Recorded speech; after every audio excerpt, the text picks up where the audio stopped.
안녕하세요. 결혼한 지 3년이 조금 넘은 30대 초반의 여성입니다. 나이만 많지 속은 밴댕이 소갈딱지인 남편하고 갈라섰습니다. 이 갑갑한 마음을 누구한테라도 털어놓고 싶은데 그러자니 제 얼굴에 침 뱉는 것 같아서 이렇게 익명의 힘을 빌려 사연을 적게 되었네요. 남편과 저는 8살 차이로 둘 다 평범한 직장인입니다. 저에게는 첫 직장이었던 이전 근무지에서 남편을 처음 만났어요. 지금은 제가 이직을 해서 서로 다른 회사에 다니고 있고요. 회사 규모가 작다 보니 같은 팀이 아니어도 남편과 마주칠 일이 많았습니다. 신입이기도 했고 워낙에 남자 직원이 많은 회사라 행동 하나하나가 신경 쓰이고 조심스러웠어요. 그런 와중에 저보다 나이도 한참 많은 남편이 속된 말로 들이대니 어색하고 불편하더군요. 그래서 일부러 거리를 두고 지냈습니다. 하지만 제가 그러던지 말던지 남편은 저에게 첫눈에 반했다며 1년 가까이 정말 끈질기게 들이대더라고요. 그리고 또 왜 그런 말 있잖아요. 여자는 자기가 좋아하는 남자보다 자기를 좋아해주는 남자를 만나야 행복하다고요. 꼭 그 말 때문은 아니지만 얼마나 내가 좋으면 저럴까. 그런 생각도 들고 정신 차려보니 연인 사이가 되어 있더라고요. 이렇게 말해봤자 제가 제 입으로 저는 바보입니다 하는 거나 다름없지만 주변 사람들의 분위기도 한몫했어요. 주변에서들 자꾸 부추기고 소위 밀어준다고 하나요? 그렇다 보니 자연스레 저에게 다가오는 사람도 없고 어쩌다 회사 밖에서 소개팅한 이야기라도 들려오면 절 다시 봤다며 눈치 주는 사람들도 있었고 그럴 때면 내가 이상한 사람인가 싶을 정도였네요. 근데 웃긴 건 뭔 줄 아세요? 아이러니하게도 그럴 때마다 저를 대변해주고 감싸주던 게 제 남편입니다. 저를 죽어라 쫓아다니던 사람이 저를 지켜주더라고요. 지금 생각해보면 자기들끼리 짜고 그랬나 싶기도 합니다. 제가 누구 때문에 그 수모를 겪었는데 정작 자기가 백마탄 왕자 마냥 행세를 한 거잖아요. 아무튼 그렇게 사귀게 되고 반년이 지나갈 무렵 아는 선배의 소개로 원래 다니던 회사와는 비교하기도 민망한 훨씬 괜찮은 환경의 회사로 이직할 기회가 생겼습니다. 선배 추천으로 서류 지원은 건너뛰고 온라인으로 면접이 이루어졌지요. 여담이지만 면접을 오전 11시에 봤었는데 오후 4시에 전화가 걸려왔습니다. 연봉은 대략 얼마나 예상하고 있냐고 묻더라고요. 저는 미친 척 8천을 불러봤습니다. 그러자 상대 쪽에서 맞춰주겠다며 계약하자고 하더군요. 참고로 제가 받던 연봉이 5천 조금 넘었었는데 회사 대 회사로 비교하면 파격적인 대우였지요. 그 소식을 듣게 된 남편은 저더러 너무 돈만 쫓아도 좋을 게 없다면서 한 직장에서 10년 정도는 근무를 해야 뭐가 됐든 제대로 배울 수 있지 않겠냐며 저를 붙잡아 두려고 했습니다. 하지만 제 생각은 달랐어요. 공부를 열심히 한 학생은 장학금으로 그 노력을 보상받는 거고 일을 열심히 하는 직장인은 높은 연봉으로 인정받는 거 아닌가요? 아무튼 남편의 잔소리에도 불구하고 결국 제 뜻대로 이직을 했네요. 솔직히 사내 커플이라는 것만으로도 매사 불편하기도 했고 앞으로 승진 가능성에서 여러모로 불리할 것 같았고 아무튼 이직은 여러모로 저에겐 후회 없는 선택이었습니다.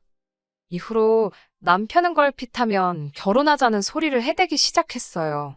사실 연애 시작할 때부터 분명히 남편에게 저는 32이나 33쯤 되면 결혼하고 싶다고 몇 번을 이야기했거든요. 그렇기에 남편이 제 뜻을 확실히 이해하고 있을 거라 생각했는데 남편이 한다는 소리가 어차피 결혼할 사이인데 못하러 시간을 끄냐입니다. 순리대로 하자대요. 본인이 나이가 있으니까 이세다 뭐다 생각하면 빨리 안정적인 가정을 꾸리고 싶을 수도 있겠다 싶었어요. 그렇게 양가 어른들께 인사를 드리고 결혼을 약속하게 되었습니다.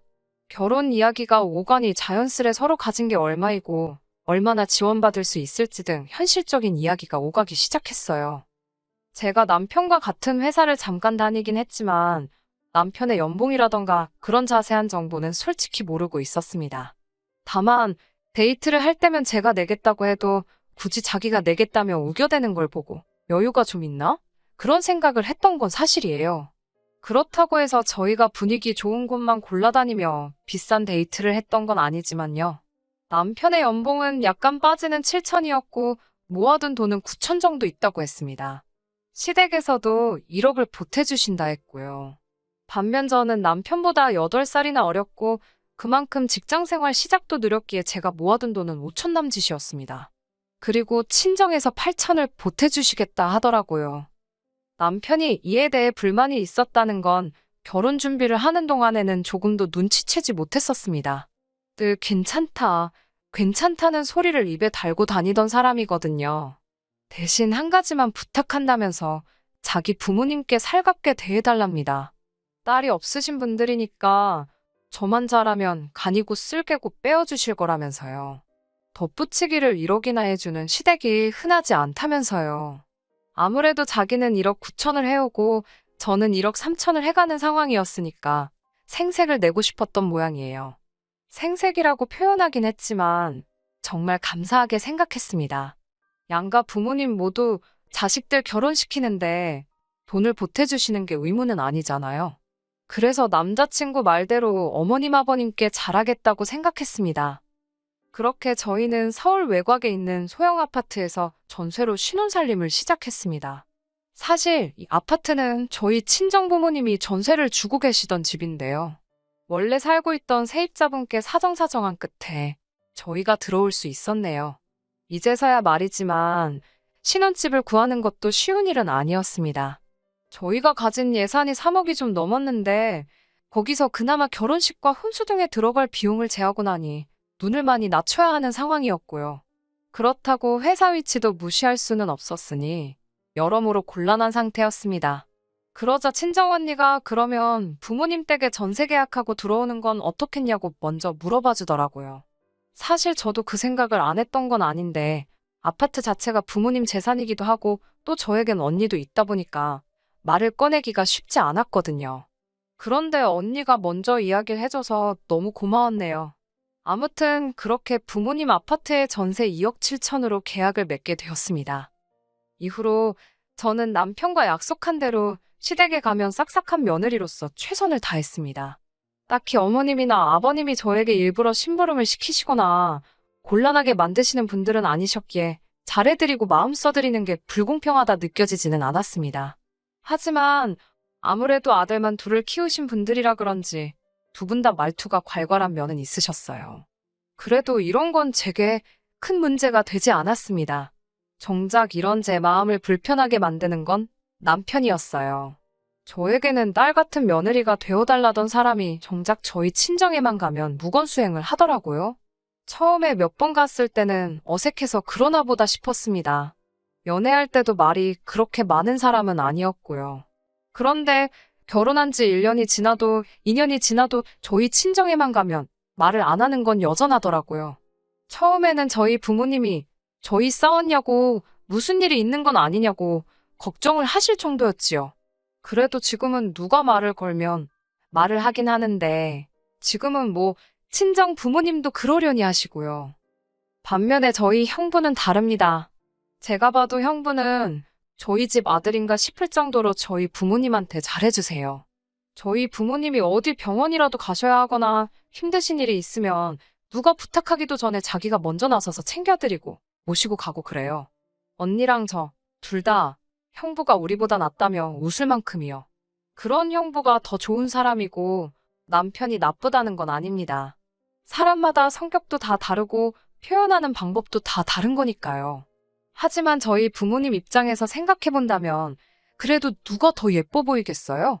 저라도 형부를 고를 것 같습니다. 아내 된 입장에서 내 남편이 형부한테 밀린다고 생각하면 솔직히 기분이 별로 좋지는 않아요. 하지만 저도 눈이 있으니 보이는 게 있고 귀가 있으니 들리는 게 있지 않겠어요? 그래도 저부터 시작해서 친정 식구 중 그 누구 한 사람도 남편한테 장인 장모한테 그러지 마라. 그러면 안 된다. 삭삭하게 행동해라. 그런 잔소리 한 사람 없습니다. 저는 원래 제가 약속했던 대로 시부모님께 잘해드렸고 그 점에 있어선 한 점의 부끄러움도 없네요. 그러다 남편과 크게 부딪히고 싸우게 된 건 2달 전 아버지 생신 때 있었던 일 때문입니다. 아버지 생신이었으니까 당연히 저희 부부도 가고 언니네 부부도 왔어요. 원래는 나가서 외식할까 했었는데 아직 환자도 계속 나오는 상황이고 하니까 아버지께서 집에서 먹자고 하시더라고요. 그래서 친정으로 모이게 되었지요. 도착하니 언니랑 어머니는 저녁 준비에 한창이었고 형부는 아버지 옆에 딱 붙어서 TV 보고 아버지랑 이야기하고 바쁘더라고요. 저는 남편한테 오빠도 저기 가서 같이 이야기하고 있으라고 한 뒤 바로 부엌으로 향했지요. 얼마 지나지 않아 식사 준비가 마무리돼갈 무렵 고개를 내밀어 거실을 바라보니 저희 남편은 TV만 보고 있고 형부는 베란다에서 아버지랑 같이 화분 정리를 하고 있었습니다.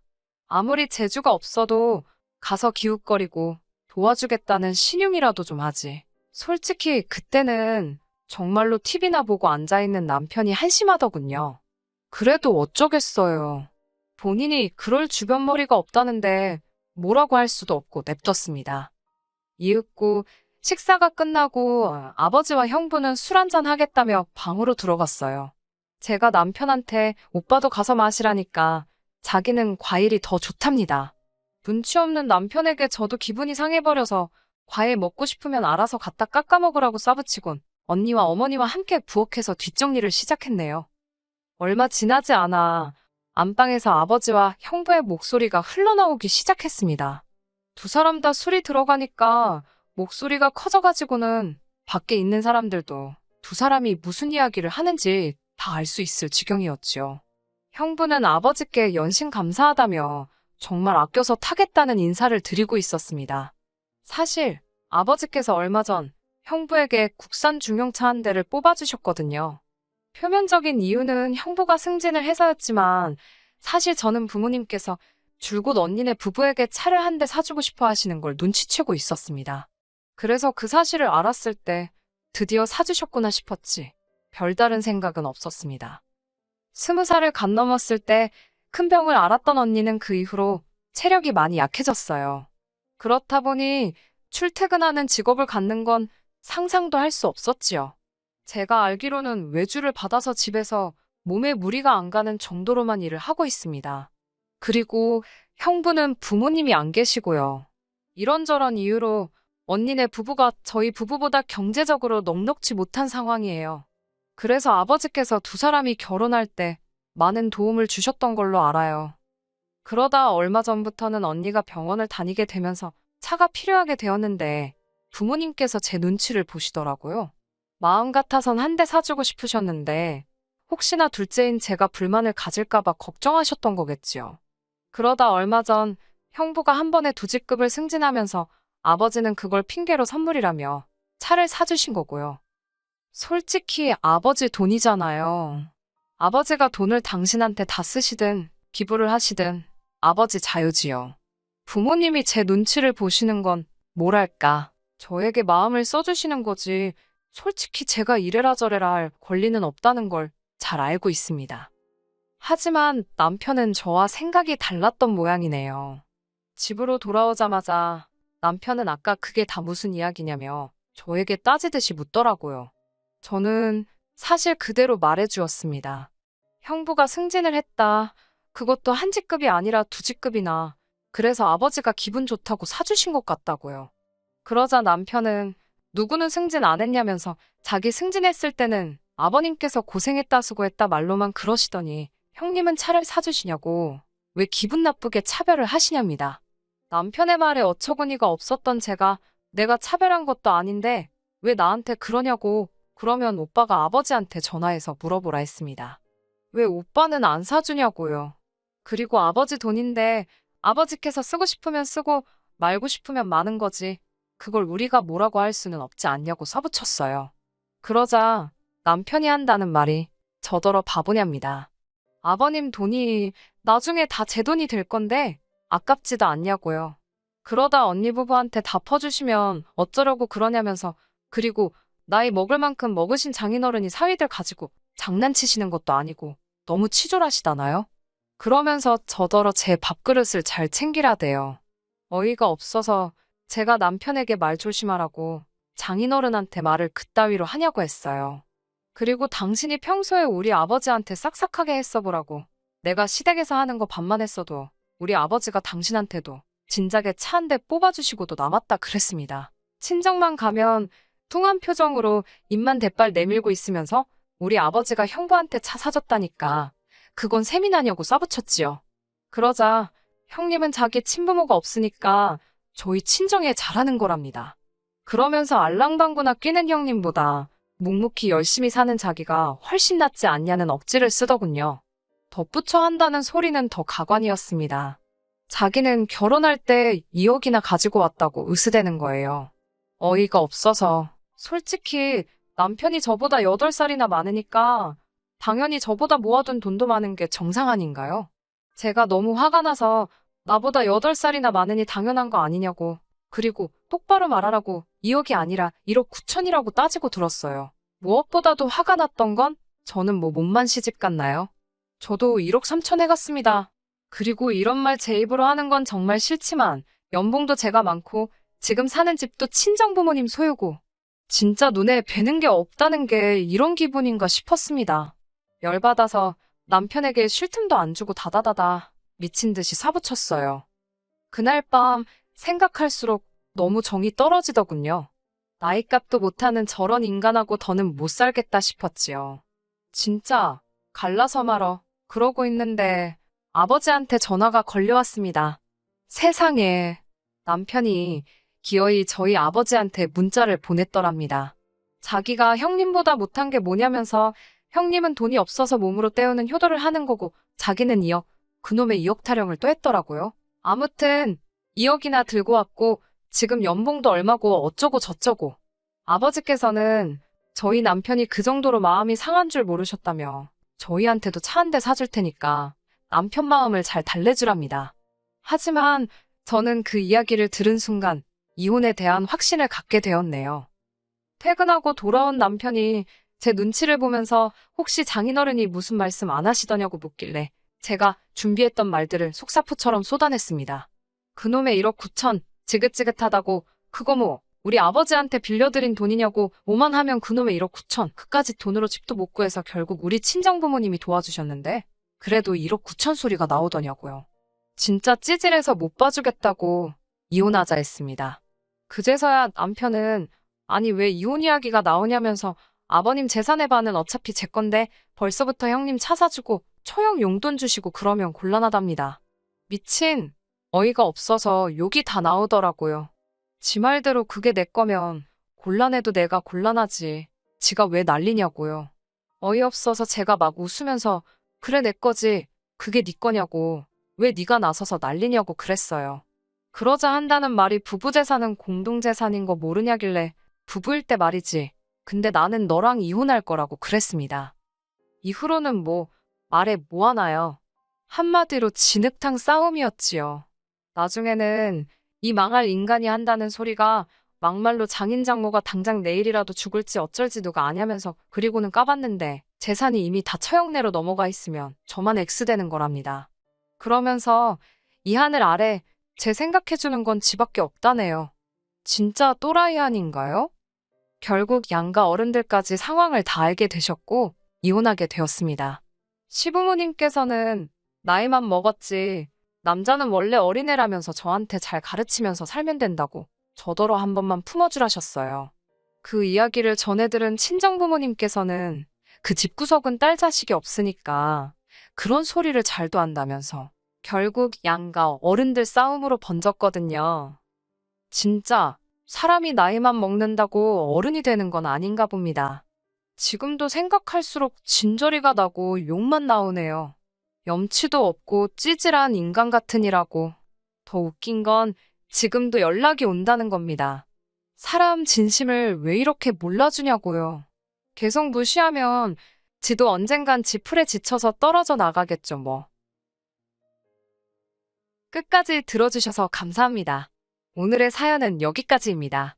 구독과 좋아요, 알람 설정 부탁드리고 더 좋은 사연으로 다시 찾아뵙겠습니다. 감사합니다.